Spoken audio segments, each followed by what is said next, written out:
Hello everyone and welcome back to the Horror Hut. Before you drift off, it would be a nice idea if you could leave a comment to let me know where you are listening from. Please don't forget to give the video a like and subscribe to the channel. Right, let's get comfy and relaxed, and let's begin. Story 1, The Architect's Maze, Distorted Reality Unraveled.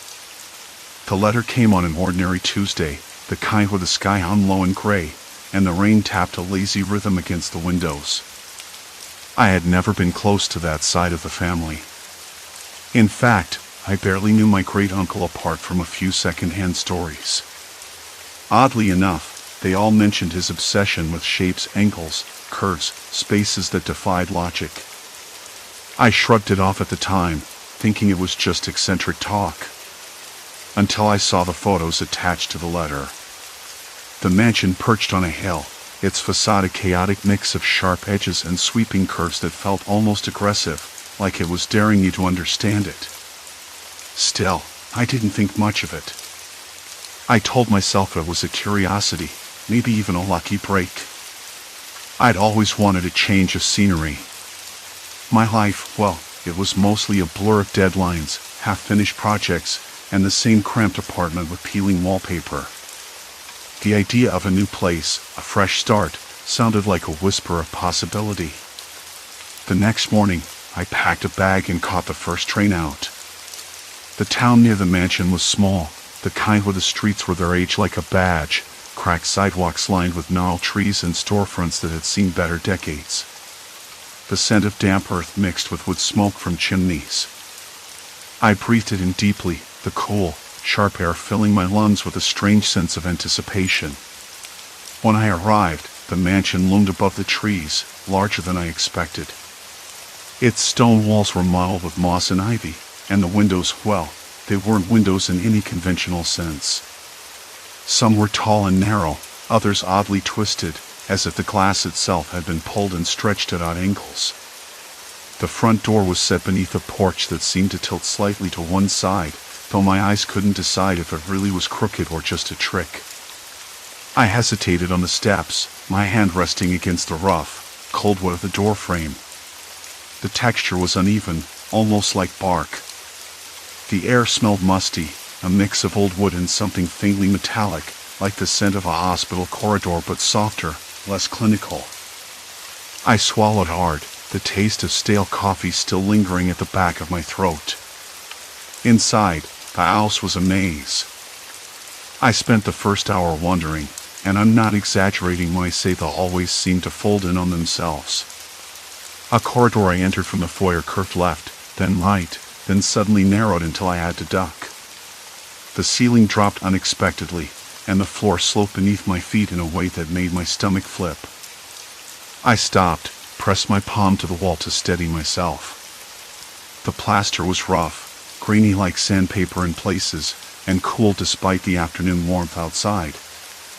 I caught my reflection in an irregularly shaped mirror hanging crookedly on the wall.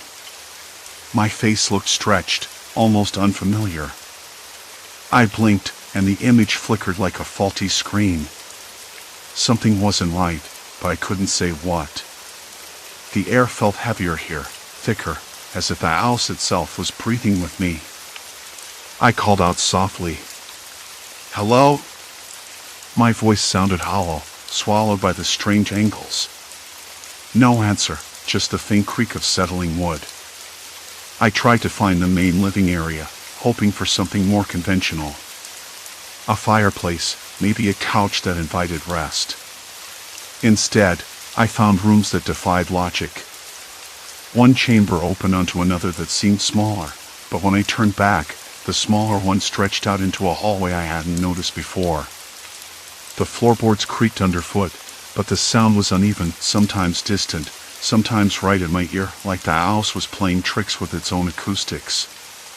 By the time I stumbled into what looked like a study, my head began to throb. The walls were lined with bookshelves, but the titles were faded, some in languages I didn't recognize. There was a faint smell of dust and leather, mixed with something acrid, like burnt plastic. I pinched the bridge of my nose, trying to shake off a rising wave of nausea.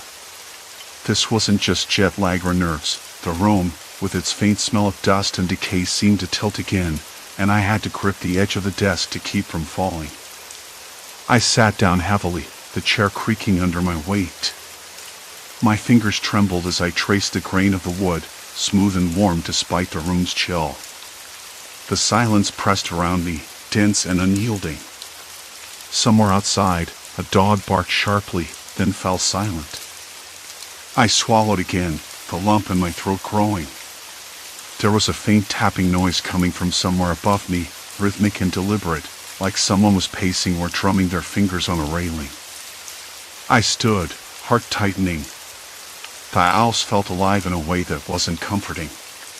It was as if every shadow stretched just a little too far, every corner held a secret I wasn't meant to see. I moved toward the staircase, but stopped halfway up. The steps seemed longer than they should be, the angle off, the handrail sloping in a way that didn't make sense.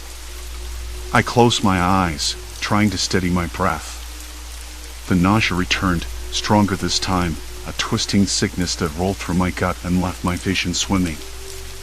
I opened my eyes and forced myself to look around.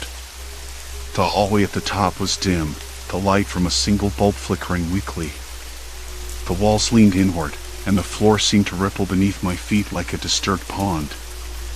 I stumbled forward, fingers brushing the wall for balance. The tapping noise stopped abruptly, leaving a ringing silence that felt almost deafening. "Hello?" I whispered, voice trembling. No answer. I thought I heard something, a soft scrape, a breath of movement just beyond the door at the end of the hall. My pulse quickened, but when I reached out and pushed the door open, the room was empty.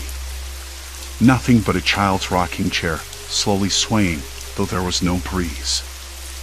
I blinked. The chair stopped.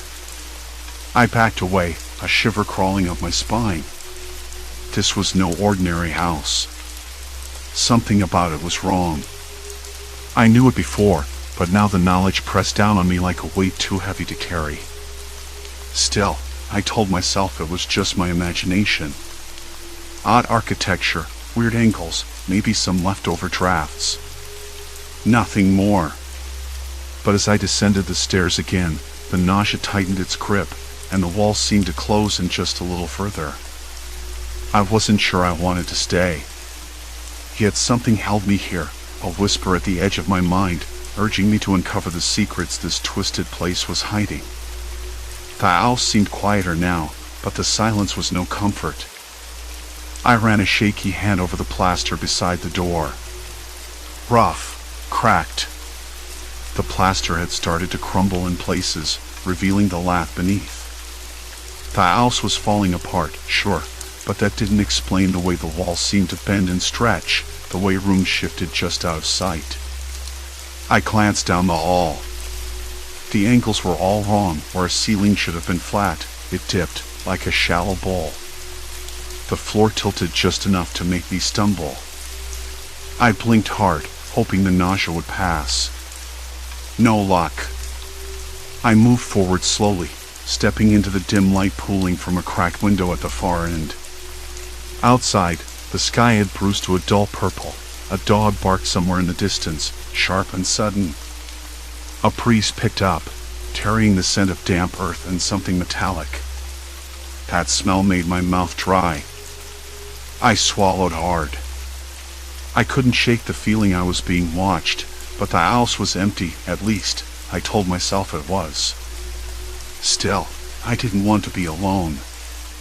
I thought about calling someone, anyone, but my phone was dead. No signal. Typical.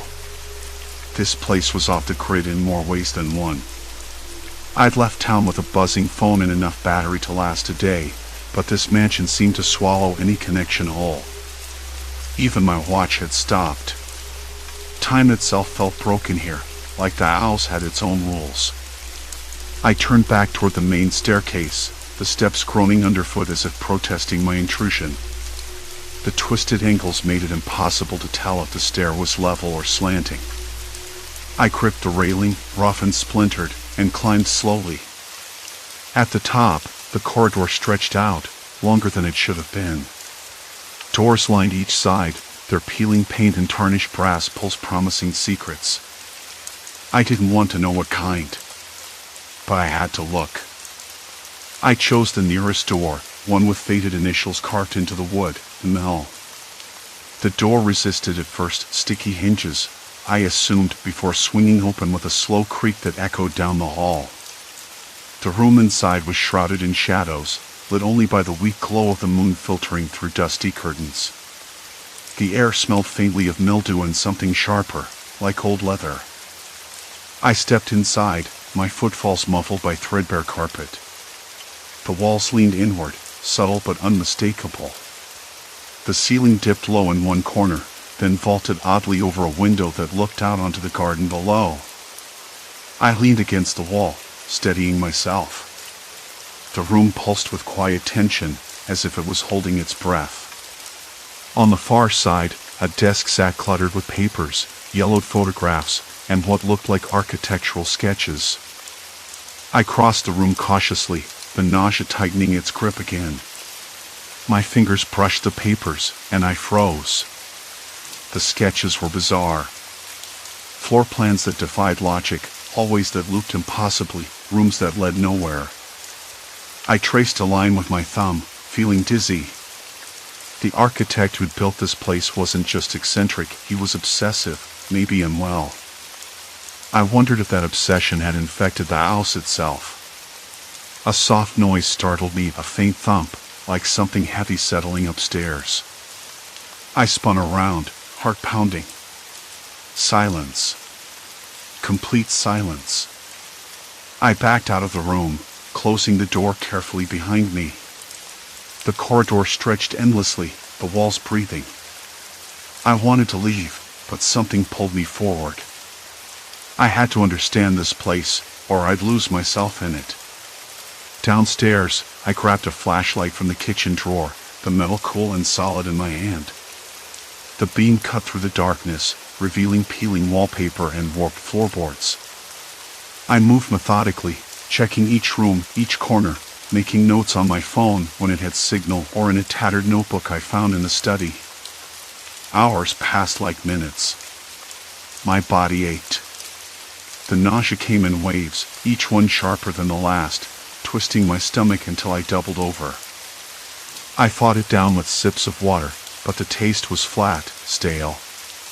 The house seemed to pulse in time with my headache, its warped geometry gnawing at my mind.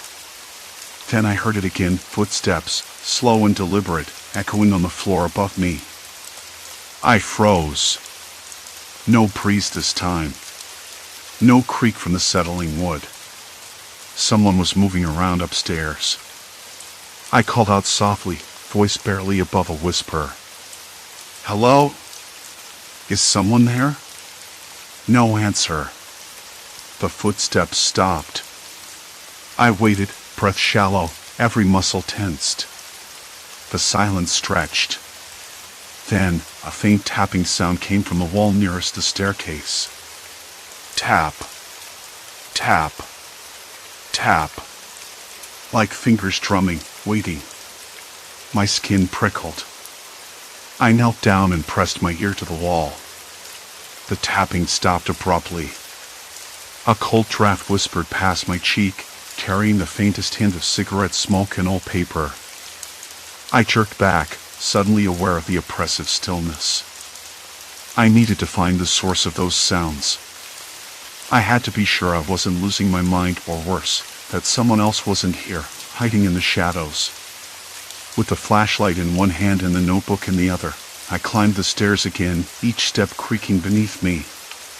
The hallway at the top was darker than before, the walls seeming to lean in closer. I felt sick, dizzy, and yet I pressed forward. At the end of the hall, a door stood slightly ajar, light spilling out in a narrow wedge onto the floor. I edged closer, the smell of smoke stronger now, mixed with something coppery. The door opened into a study, cluttered and chaotic, papers strewn across a massive desk, books piled high and teetering like a precarious mountain. And in the corner, a figure hunched over, cigarette in hand, shadows masking the face. I swallowed hard. My voice caught. Who? Who are you? The figure didn't turn immediately. Instead, a slow smile crept across the face, tired eyes glinting with something unreadable. You shouldn't be here, the voice said, low and rough. This place isn't safe for you. I took a step back, the room twisting around me, the floor tilting. My heart thudded painfully. Why? What do you mean? Who are you? The stranger's smile faded. You don't know what this house does to people. You think it's just the architecture, the angles. It's more than that. It gets inside your head. A chill rolled through me, deeper than the cold draft slipping under the door. Is that why the rocking chair moved? Why the walls? He nodded slowly. It messes with your mind. Not ghosts. Not curses. Just the way it's built. And whoever built it, well, they weren't quite right. I stared at him, mind racing. Was this man the architect's caretaker? A relative? Someone else entirely? My hands trembled. The stranger flicked the cigarette into a cracked ashtray. Listen, you need to get out before it's too late. I hesitated. Outside was the world I knew, but inside this house was a secret I couldn't ignore. Something told me leaving wouldn't be simple. What do you mean? Too late for what? My voice was barely steady. He shrugged, eyes dark with fatigue. You'll find out soon enough. The light flickered overhead, casting the room into brief darkness. When it returned, the man was gone. Silence swallowed the study once more. My breath came in short, ragged bursts. The house waited, watching. And I realized then that the danger wasn't just the impossible angles or the nausea. It was the unknown presence lurking in the shadows, the invisible weight pressing on my mind, a threat I couldn't yet name but could no longer deny. The stranger's words hung heavy in the stale air, thick like the dust motes swirling in the weak beam of my flashlight. It gets inside your head. I blinked, trying to clear the sudden haze crawling at the edges of my vision. The room shifted again, the ceiling seemed to stretch impossibly high, then snap back like elastic. My stomach knotted. I gripped the edge of the cracked mantelpiece for balance. Who are you? I whispered, voice barely more than a rasp. He glanced away, jaw tight, eyes narrowing as if weighing how much to reveal or whether to vanish altogether. The silence stretched, heavy and brittle. Call me Harris, he said at last, voice low and deliberate. I've been here longer than you know. Watching. Waiting. Trying to keep what's left of this place from swallowing anyone else whole. I swallowed hard, tasting the bitter tang of metal at the back of my throat. Watching. Waiting. Why? How? His eyes flicked toward the hallway, dim and twisting like a labyrinth in the dim light. Because this house, it's a trap. Not in the way you think. It's not haunted. It's designed to break people. To bend reality until your mind, he stopped, as if the words themselves might summon something worse. You think the architect was mad. But madness doesn't explain this. It's something else. Something deliberate. I shook my head, trying to steady the nausea rising like bile. The angles of the room seemed to lean in closer, suffocating, mocking. Deliberate? What do you mean? Harris stepped forward, voice dropping to a whisper. This isn't just a building. It's a psychological experiment. A prison made of steel beams and warped geometry. The architect wanted to push the limits of human perception, to see how far the mind could distort reality before it shattered. The words echoed inside me, bouncing off my skull like a cracked bell. I wanted to laugh. Or scream. Instead, I swallowed dryly and asked, "And you? Why are you still here? Why haven't you left?" His gaze flickered to the door behind me. "You don't leave once you're inside." "Not really. The house doesn't let you. Not physically. But in here." He tapped his temple, slow and precise. "It traps you mentally. It feeds on your confusion, your fear. The longer you stay, the more it twists your sense of time, space, even who you are." A shudder passed through me, involuntary and sharp. I took a shaky breath. "So, I'm already trapped?" Harris nodded grimly. "The moment you walked through those doors, you crossed a line. You can try to turn back, but the house will make sure you won't want to. You won't trust your own mind enough to leave." I swallowed again, tasting the acrid metallic edge of panic. "What about the rocking chair? The walls moving?" He exhaled slowly, the sound low and tired. "The chair isn't moving on its own. It's your brain filling gaps, trying to make sense of impossible angles. The walls seem to shift because your eyes can't process the irregular geometry. Your inner ear gets confused. That's why your stomach twists. That's why you're dizzy all the time." I closed my eyes briefly, the vertigo crashing over me in waves. When I opened them, the room seemed to breathe, expanding and contracting in slow, deliberate pulses. How do I stop it? How do I fix this? Harris shook his head. "You can't. Not without help. And help isn't coming. The architect designed this place to be self-sustaining. People disappear or break down, and the house just keeps going." I felt my hands tremble, fingers curling into fists. "That's horrifying." He shrugged, a bitter smile flickering briefly. "Welcome to your inheritance. You wanted this place, didn't you? Thought it was a way to start fresh. But this house, it's a dead end." The lights flickered overhead, casting long, twitching shadows that seemed to crawl along the walls. The faint, metallic smell of rust and old plaster filled my nostrils, mixing with the cold bite of the draft that snuck in through the warped window panes. Somewhere in the distance, a dog barked sharp, sudden, and my skin prickled. "I don't understand," I said. "Why would anyone build something like this? It's evil." Harris's laugh was dry, humorless. "The architect wasn't evil. Just obsessed. Brilliant in ways that didn't make sense to the rest of us. He believed he could map the human mind through architecture.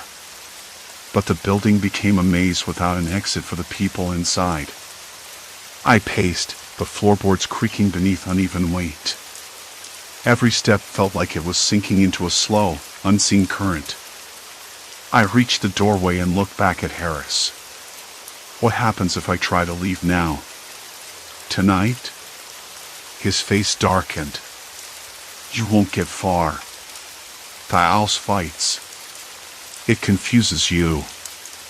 You'll find doors where there were none, rooms that loop back on themselves. You'll hear voices, footsteps behind you. You'll start doubting your own senses. That's when the house wins." I swallowed hard, the cold sweat slicking my palms. "So, I'm stuck." "Yes," he said simply. "You're past the point of no return."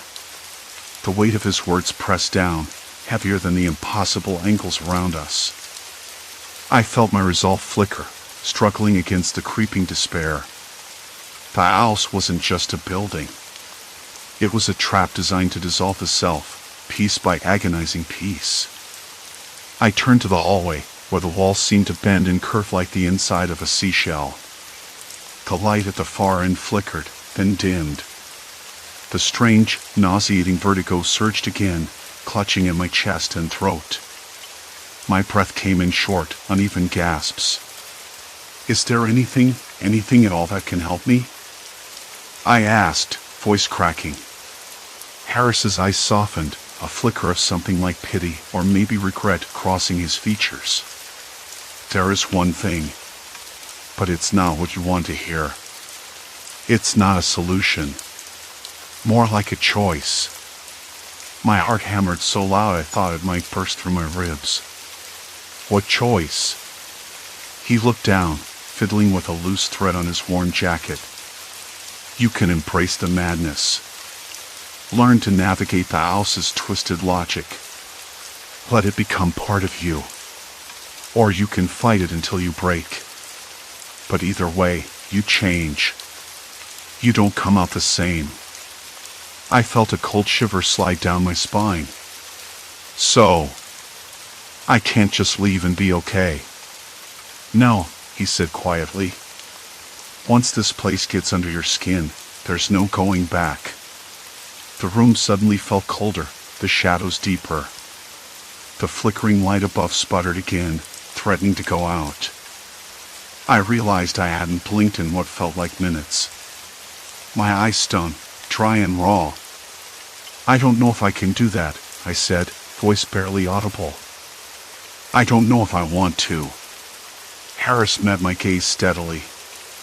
You don't get to choose. Not anymore. A sudden creak echoed from the hallway. I spun toward the sound, heart in my throat.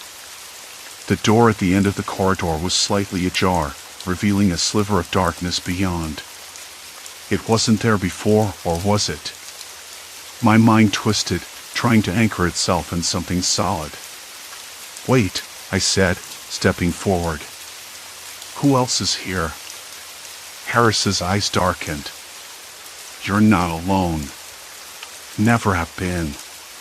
The hairs on my neck prickled.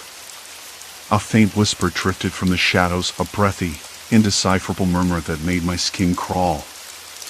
I swallowed hard, feeling the nausea spike again, sharp and relentless. The walls groaned softly, the owls settling or maybe shifting beneath us. There's no escape, Harris said, voice low and certain. Only deeper in. I stared at the open door, the darkness that seemed to pulse like a living thing. Somewhere in the back of my mind, a small, terrified voice screamed that I should run. But my feet didn't move. Because deep down, I knew. I had crossed the point of no return. And whatever waited in that black. The always dim light flickered again, casting shadows that twisted like smoke against the warped plaster. Harris's words hung heavy between us. There is one thing. But it's not what you want to hear. It's not a solution. More like a choice. I swallowed hard, my throat dry enough to crack. The air tasted stale, like old paper and damp stone, a scent that clung to the place like a second skin. I forced my gaze back to him. What choice? He hesitated, looking away briefly as if the walls might overhear.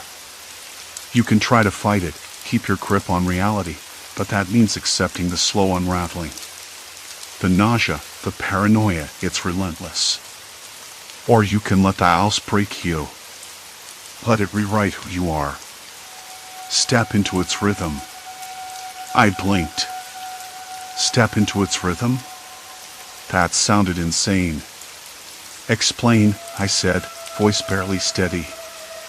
Harris leaned closer, lowering his voice. The architect designed this place not just to confuse the eye, but to confuse the mind. The angles, the impossible connections, they're like a maze inside your head. You can either resist and watch yourself fray, or surrender and become something else. A part of the house.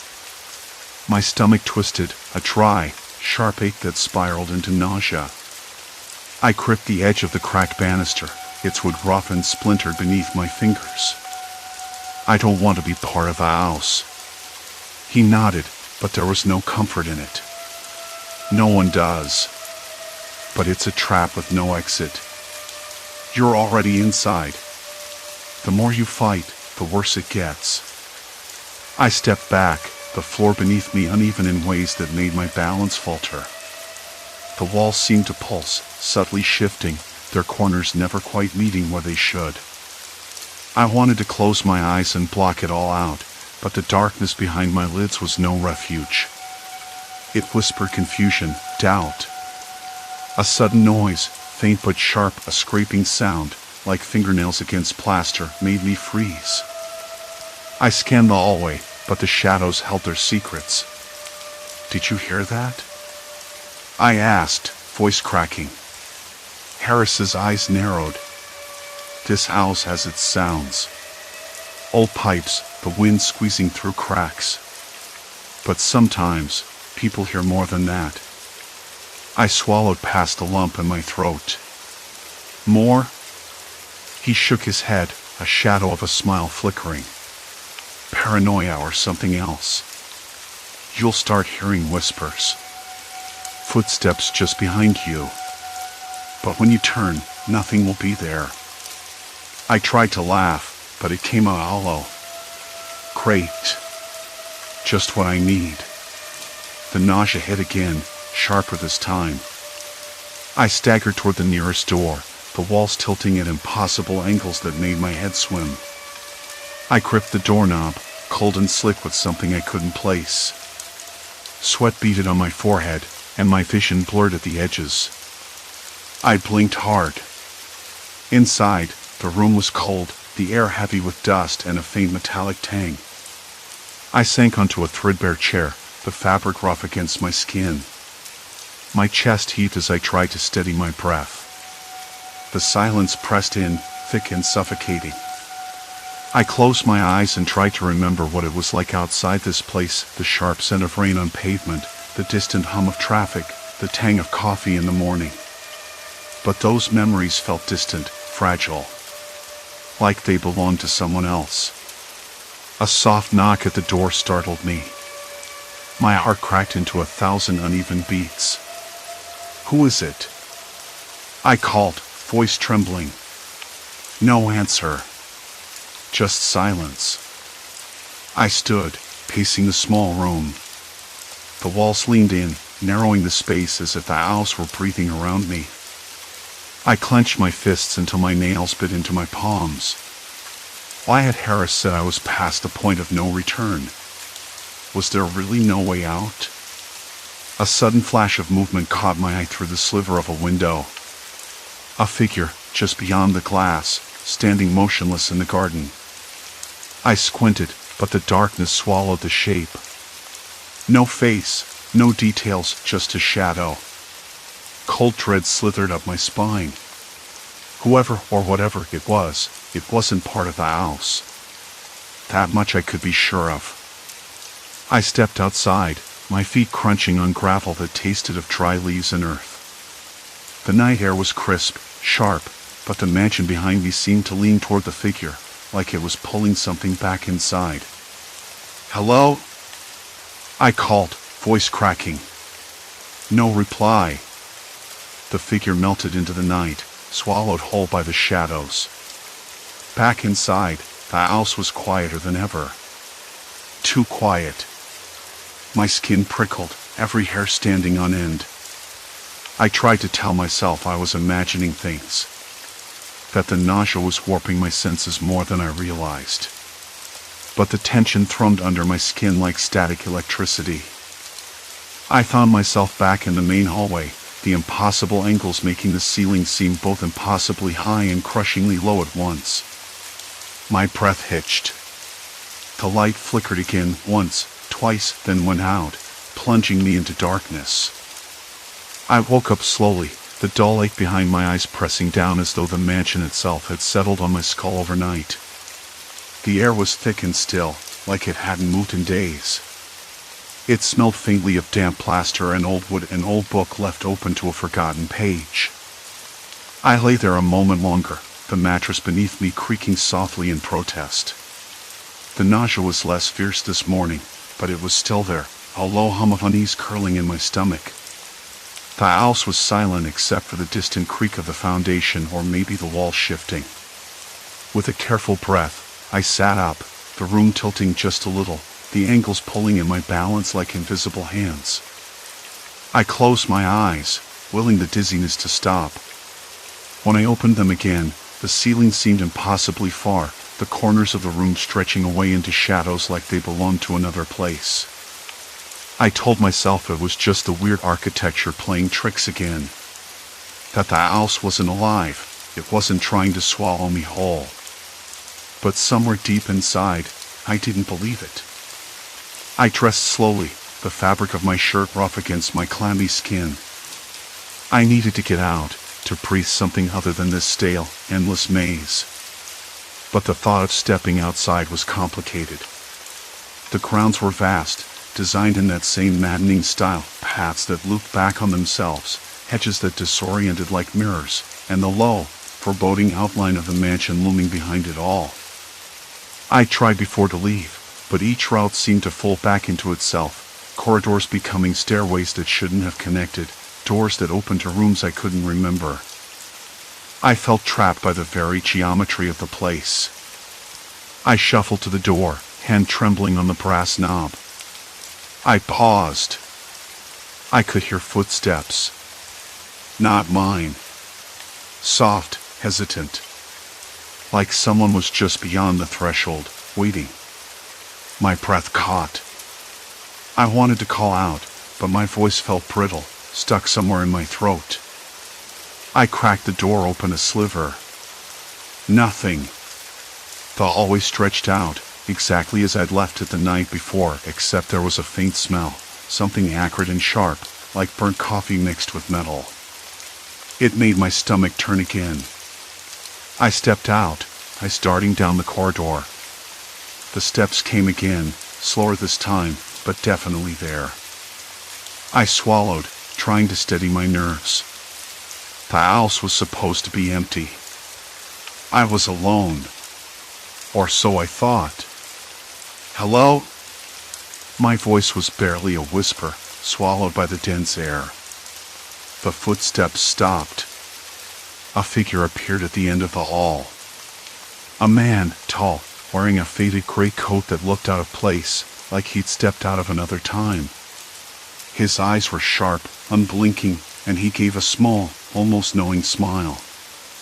"You're not supposed to be here," he said, voice low, like a warning or a riddle.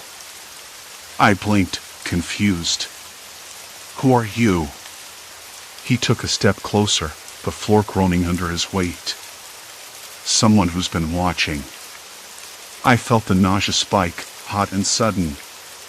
My hand flew to my mouth as I fought the urge to retch. The walls seemed to lean in, the ceiling dipping just enough to make me dizzy. "Why?" I managed, voice trembling. "Because this place doesn't let go," he said. "Not easily." The words hung in the air, thick and oppressive. I wanted to ask him to leave, to tell me what he wanted, but the room spun again. I gripped the wall for support, the rough plaster scraping my palm. "What do you mean?" I asked, voice steadier than I felt. He smiled again, a sad, knowing smile. "This mansion, it's a trap. Not in the way you think, no ghosts or curses. Just twisted design, yes, but the real danger is here." He tapped his temple lightly. "The mind. It warps you until you can't tell what's real anymore." I wanted to laugh, though it came out dry and broken. "I know." He nodded. "You're stronger than most. But that doesn't mean you're safe." I swallowed, trying to hold on to my thoughts. "How do I fix it?" He looked at me like I'd asked the hardest question in the world. "You don't. You can't. But you can decide how to live with it." I frowned. "Live with it? That sounds like giving up." He shook his head. "Not giving up. Choosing your own reality. Finding peace within the chaos." I stared at him, the nausea ebbing just enough to consider his words. The house groaned again, a low, unsettling sound like the building was settling or breathing. "I'm sorry," he said quietly. "I can't stay long. But remember, the mansion reflects what you bring inside.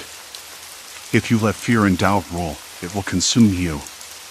But if you claim your own mind, the house loses its hold." Before I could respond, he turned and walked away, fading into the shadows of the twisting corridor until he was gone. I stood alone, the silence pressing down again. The nausea lingered but felt different, less like a warning, more like a challenge. I walked back to my room, the familiar disorientation settling around me like a cloak. But this time I didn't resist it. I let the strange angles and impossible corners wash over me without panic. I sat at the window, watching the sky bleed pink and orange as the sun began its slow descent. The air outside smelled fresh, pine, earth, and the faint tang of rain. I closed my eyes and breathed it in deeply. This house, with all its madness, was mine now. I couldn't run from it, nor from myself. I thought about my life before the inheritance, the steady rhythm of normalcy I'd left behind. I realized I was different now, fractured but not broken, warped by a place designed to unmake me, yet still standing. The architect's mansion would always challenge my mind, twist my senses, and test my limits. But I was no longer just a visitor or a victim. I was the owner. And that meant I had to find a way to live here, inside this labyrinth of shadows and angles, on my own terms. I opened my eyes and looked around the room. The walls didn't feel quite so alien. The corners no longer seemed to reach out to trip me. The nausea was there, yes, but it was quieter, more manageable. I reached out and touched the rough plaster, grounding myself in the texture. I whispered to the house, or maybe to myself, "You don't get to control me." Outside, a single crow called, sharp and clear against the fading light. I smiled, a slow, steady smile. For the first time since I'd arrived, I felt a strange kind of hope. It would take time. It would take patience. But I was ready. I would make this place my home. And I would find peace in the impossible. Story 2, trapped in another's life, sleepwalking through dimensions. I woke to the sound of a radio crackling somewhere nearby. I pushed myself up on one elbow and scanned the room, trying to piece together where I was. The walls were a dull beige, cracked near the ceiling. A small fan spun lazily on the floor, barely stirring the stale air. The couch I was on had a fabric that felt rough against my skin, like coarse burlap, and the cushions hadn't been fluffed in ages. A faded painting of a city skyline hung crookedly above a low bookshelf cluttered with magazines and a potted plant that looked like it had been forgotten for weeks. The clock on the wall showed 7:16 a.m., but the sun seemed low, as if dawn was still breaking. I rubbed my eyes, trying to make sense of how I'd ended up here. I had no memory of coming in, no recollection of a door, a taxi, a bus ride, or even walking. My phone was nowhere to be found. That's when I heard it, footsteps. Not just one pair, but several voices too, muffled but insistent. I sat up a little straighter, my hands trembling just slightly. The idea that someone else might be in this place with me made my skin prickle. I wanted to call out, but the words stuck. The door to the room opened, and a woman stepped in. She was middle-aged with sharp eyes, her dark hair pulled back into a tight bun. She wore a floral blouse and jeans that looked worn. When she saw me, her expression shifted from surprise to something like relief. "Good morning, Daniel," she said. "Daniel?" I blinked, confused. "I'm sorry, who's Daniel?" Her smile didn't falter. "You're Daniel. You've been up all night. You slept here again. You need to get ready soon, your appointment is at 9. My mouth dried. I'm not sure what you mean. You're fine, she interrupted, moving closer. You just need your coffee. I made some. The way she said it, so certain, so familiar, made the room tilt a little. I glanced down at my clothes. They were different from what I'd gone to bed in last night, though I couldn't quite remember what those had been. The shirt was a pale blue, the fabric soft and worn at the collar. Jeans, too, but not mine. The scent of the coffee was stronger now, bitter and metallic, lingering in the air. Look, I said, trying to keep my voice steady. I don't know who Daniel is. I don't know where I am. I just woke up here. Her eyes narrowed, but she kept her voice calm. You're disoriented. It happens sometimes. You had a long day yesterday. Maybe you're just tired. I didn't argue. The room suddenly felt colder, and I rubbed my arms.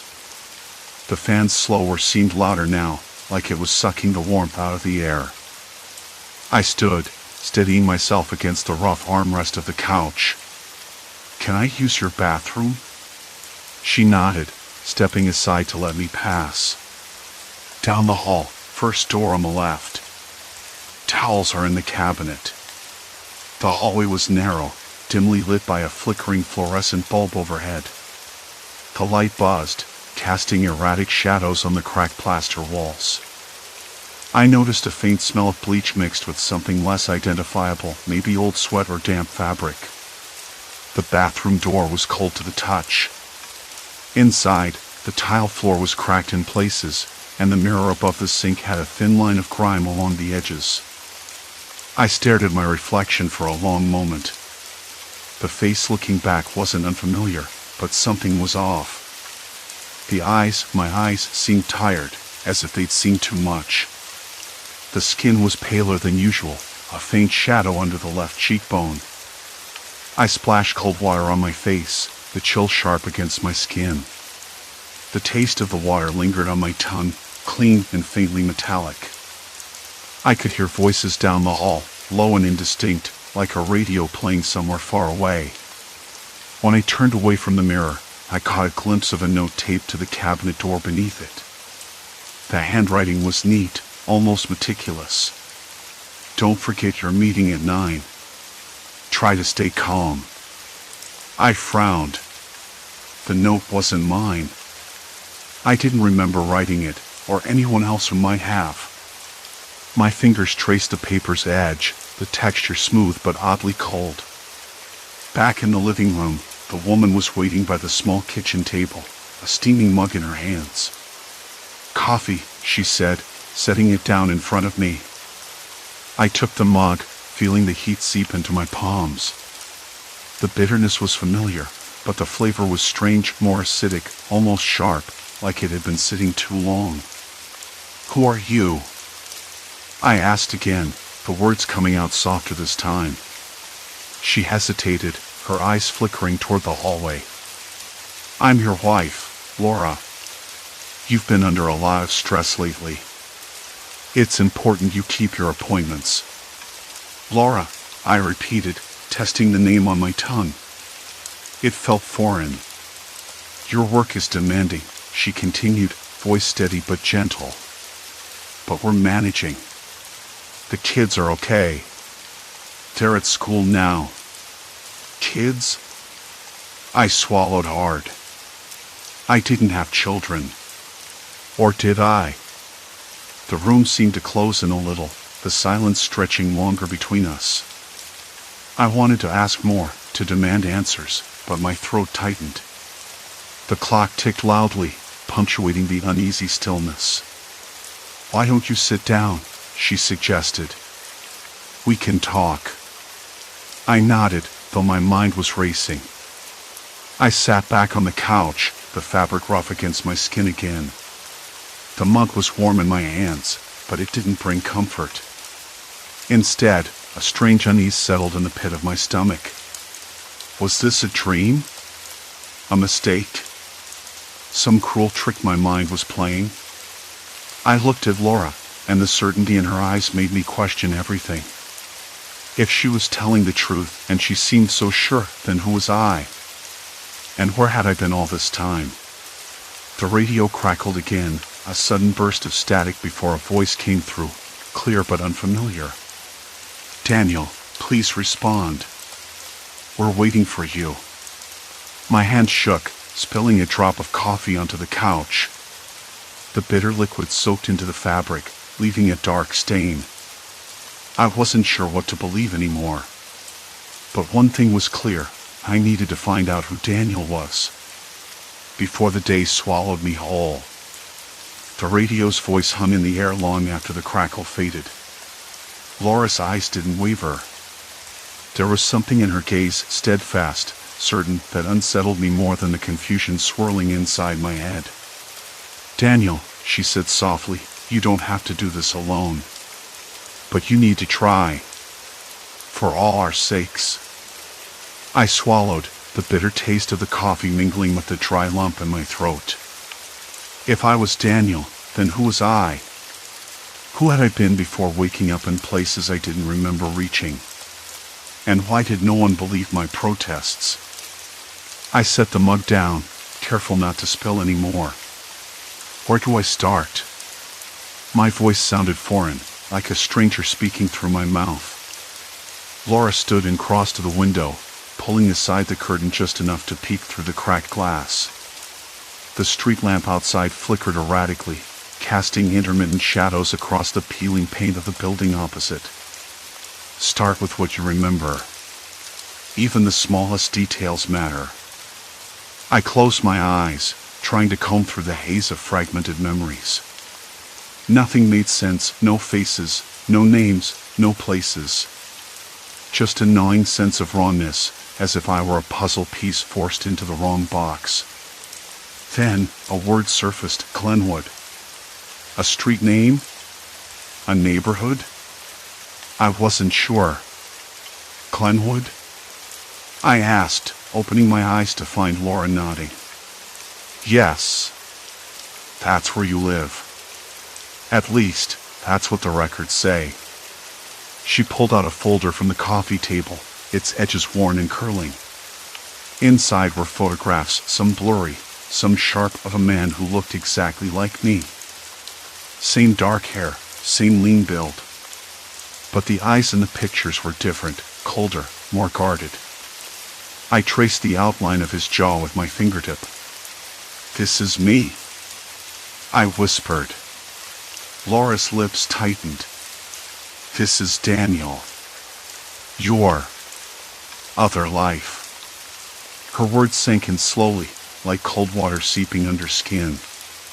"Other life?" I repeated, voice cracking.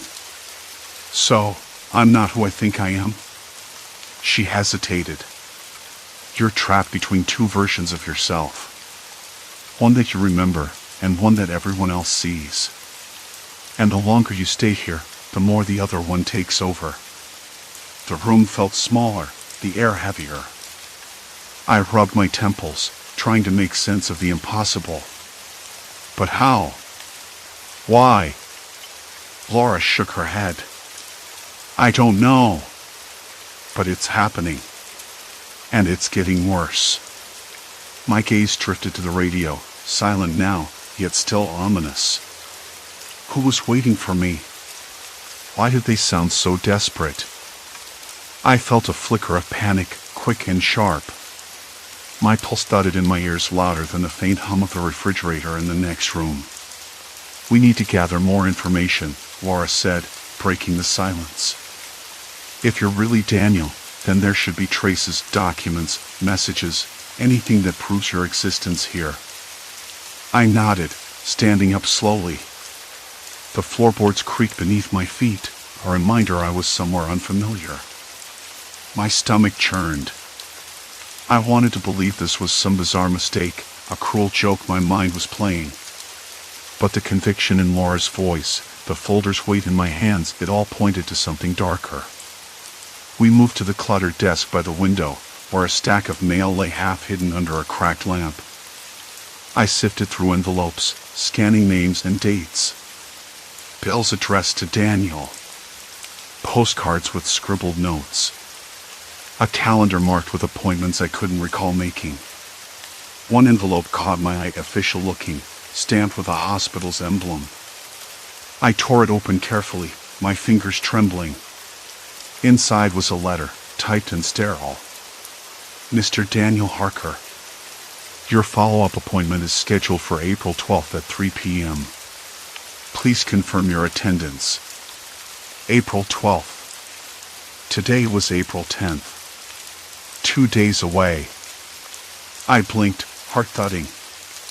If this was real, if I was really Daniel, then I had appointments, responsibilities, a life I knew nothing about. Laura watched me closely. You need to decide if you want to face it. To confront whatever's waiting at that appointment. I swallowed hard. The idea of stepping into a place where everyone expected me to be someone I wasn't twisted my stomach into knots. But I needed answers. I needed to know who I was, or at least who I was supposed to be. A sudden knock at the door made me jump. Laura frowned, moving toward it cautiously. Stay here, she said. I'll see who it is. The doorknob rattled, slow and deliberate, sending a chill through the room, with its faint smell of dust and decay. I clenched my fists, the rough fabric of my shirt digging into my palms. The voice on the other side was muffled but sharp. Daniel? It's Mark. Open up. We need to talk. Mark. Another name I didn't recognize, but that seemed important. Laura's face darkened as she opened the door, revealing a man in his mid-30s, eyes sharp and calculating. He stepped inside without waiting for an invitation. Laura, he said, nodding briefly. Then his gaze locked on me. Daniel. Something about the way he said the name made it feel like a verdict. Like a sentence. I swallowed again, unable to respond. Mark's eyes narrowed, scanning me as if searching for something hidden beneath the surface. You missed the last meeting. Important stuff came up. We can't afford distractions. I frowned. Meeting? What meeting? Laura shot me a look, then turned back to Mark. He's not ready yet. Mark's jaw tightened. He has to be. Too much is riding on this. I could feel my skin prickling, a cold sweat breaking out across my back. This wasn't just about identity confusion anymore. There was something else, something urgent and threatening that I was caught in. Invisible, but no less real. Why am I Daniel? I asked, voice barely above a whisper. Who are you people? Mark's gaze didn't waver. We're the only ones who know the truth. And we're running out of time. The air thickened, heavy with unsaid threats and looming consequences. I realized then that this was no longer just about finding myself. It was about survival. I glanced at Laura, searching for reassurance. She gave me a faint nod, but her eyes were shadowed with worry. Tomorrow, she said quietly, we start digging deeper. We find out what's really happening to you. And why? I swallowed the lump in my throat and nodded. Tomorrow. Until then, the silence stretched around us, broken only by the distant howl of a siren and the relentless ticking of the clock. Something was coming. I could feel it gathering, a storm on the horizon, ready to break. And I wasn't sure I'd be ready to face it. The silence after Mark's words stretched thicker than the human night air pressing against the cracked window pane. I wanted to ask more about the truth Mark claimed they alone held, about why my memories betrayed me every morning, why strangers called me Daniel, but the words stuck in my throat like gritty dust. Instead, I stared at the peeling wallpaper, tracing its cracked patterns as if they might spell out an answer. The clock ticked on, relentless and cold. Tomorrow, Laura had said. Tomorrow, we'd dig deeper. but deep felt dangerous. I thought about the endless nights waking in places I didn't recognize, the way my reflection sometimes flickered like a bad video feed, and the way the people around me insisted I was someone else entirely. Not me. Someone else. I rubbed my temples, feeling the dull throb of a headache coming on. The room smelled faintly of stale coffee and damp fabric, like it hadn't been aired out in days. The flicker of the overhead light cast uneven shadows across Mark's face. He looked tired, his eyes sharp but worn, like a man who had been holding onto a secret too big for too long. Or maybe it was guilt. I couldn't tell anymore. Why are you running out of time? I finally asked, voice rough and uncertain. Mark's gaze dropped to his hands, folded tightly on the table. Because, he said slowly, if this goes on any longer, it won't just be your identity at risk. It'll be your very freedom. You won't be able to leave even if you want to. I blinked. What do you mean, won't be able to leave? He looked up, eyes locking with mine, and there was something in his expression that made my skin crawl. You think this is about memory loss or confusion? About some strange parallel life you're trapped in? But it's worse. You're caught in something we call the binding. It's a process, one that, once complete, ties you here, to this life, this body, beyond choice or control. I sat back, the chair creaking under me. That sounds like imprisonment. Not physically, Laura said, voice low but steady. More like a cage inside your mind and your reality. They don't need to hold you by force.